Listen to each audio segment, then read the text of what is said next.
स्वायत्त वाहन, जिन्हें सेल्फ ड्राइविंग कार भी कहा जाता है, परिवहन क्षेत्र में क्रांतिकारी बदलाव ला रहे हैं। इन वाहनों का सबसे बड़ा लाभ सुरक्षा में सुधार है। जब मानव चालकों की बजाय एआई तकनीक और सेंसर से लैस वाहन सड़क पर चलते हैं तो दुर्घटनाओं की संभावना कम हो जाती है। यह तकनीक अन्य वाहनों, पैदल यात्रियों और सड़क के अन्य उपयोगकर्ताओं को पहचानने और उनसे बचने में सक्षम होती है, जिससे सुरक्षा बढ़ती है। यातायात दक्षता में भी स्वायत्त वाहन महत्वपूर्ण भूमिका निभा सकते हैं। ये वाहन आपस में संवाद कर सकते हैं और यातायात जाम को कम करने के लिए सिग्नल और मार्ग की जानकारी साझा कर सकते हैं। इससे यातायात प्रवाह में सुधार होता है और यात्रा का समय घटता है। उदाहरण के लिए, एक शहर में सभी वाहन अगर स्वायत्त हों तो वे एक दूसरे से लगातार संपर्क में रहकर अधिक प्रभावी ढंग से चल सकते हैं, जिससे ट्रैफिक जाम और दुर्घटनाएं कम होती हैं। स्वायत्त वाहनों का पर्यावरण पर भी सकारात्मक प्रभाव हो सकता है। जब वाहन अधिक कुशलतापूर्वक चलेंगे और यातायात जाम में कम समय बिताएंगे तो ईंधन की खपत कम होगी और प्रदूषण में कमी आएगी। इसके अलावा यदि ये वाहन इलेक्ट्रिक होते हैं तो यह और भी अधिक पर्यावरण अनुकूल हो सकता है।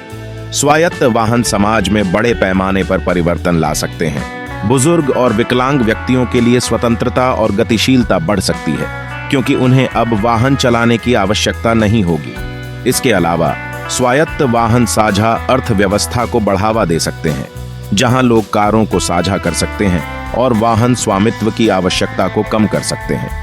वाणिज्यिक परिवहन में भी स्वायत्त वाहनों का उपयोग महत्वपूर्ण हो सकता है। ट्रकों और डिलीवरी वाहनों को स्वायत्त बनाकर कंपनियां अपने वितरण तंत्र को अधिक कुशल और लागत प्रभावी बना सकती हैं। इससे न केवल वितरण की गति बढ़ेगी, बल्कि श्रम लागत में भी कमी आएगी। स्वायत्त वाहनों के आने से शहरों के बुनियादी ढांचे में भी बदलाव आ सकता है।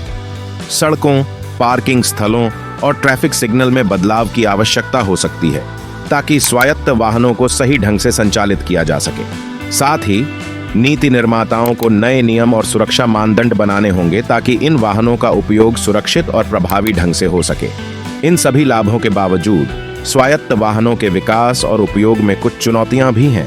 तकनीकी समस्याएं, सुरक्षा चिंताएं और नैतिक मुद्दे अभी भी हल नहीं हुए हैं। उदाहरण के लिए, स्वायत्त वाहन को नैतिक निर्णय लेने की आवश्यकता हो सकती है, जैसे कि दुर्घटना के समय किसे बचाना चाहिए। इसके अलावा साइबर सुरक्षा भी एक बड़ी चिंता है, क्योंकि इन वाहनों को हैकिंग से सुरक्षित रखना आवश्यक है। स्वायत्त वाहनों का विकास जारी है और आने वाले वर्षों में यह देखना दिलचस्प होगा कि ये कैसे हमारे दैनिक जीवन को प्रभावित करते हैं। सरकारों, कंपनियों और समाज को मिलकर इन परिवर्तनों के लिए तैयार रहना होगा, ताकि हम स्वायत्त वाहनों के सभी लाभों का पूर्ण उपयोग कर सकें। स्वायत्त वाहनों के आर्थिक और सामाजिक प्रभावों पर भी विचार किया जाना चाहिए। ये वाहन परिवहन उद्योग में नौकरी के परिदृश्य को बदल सकते हैं।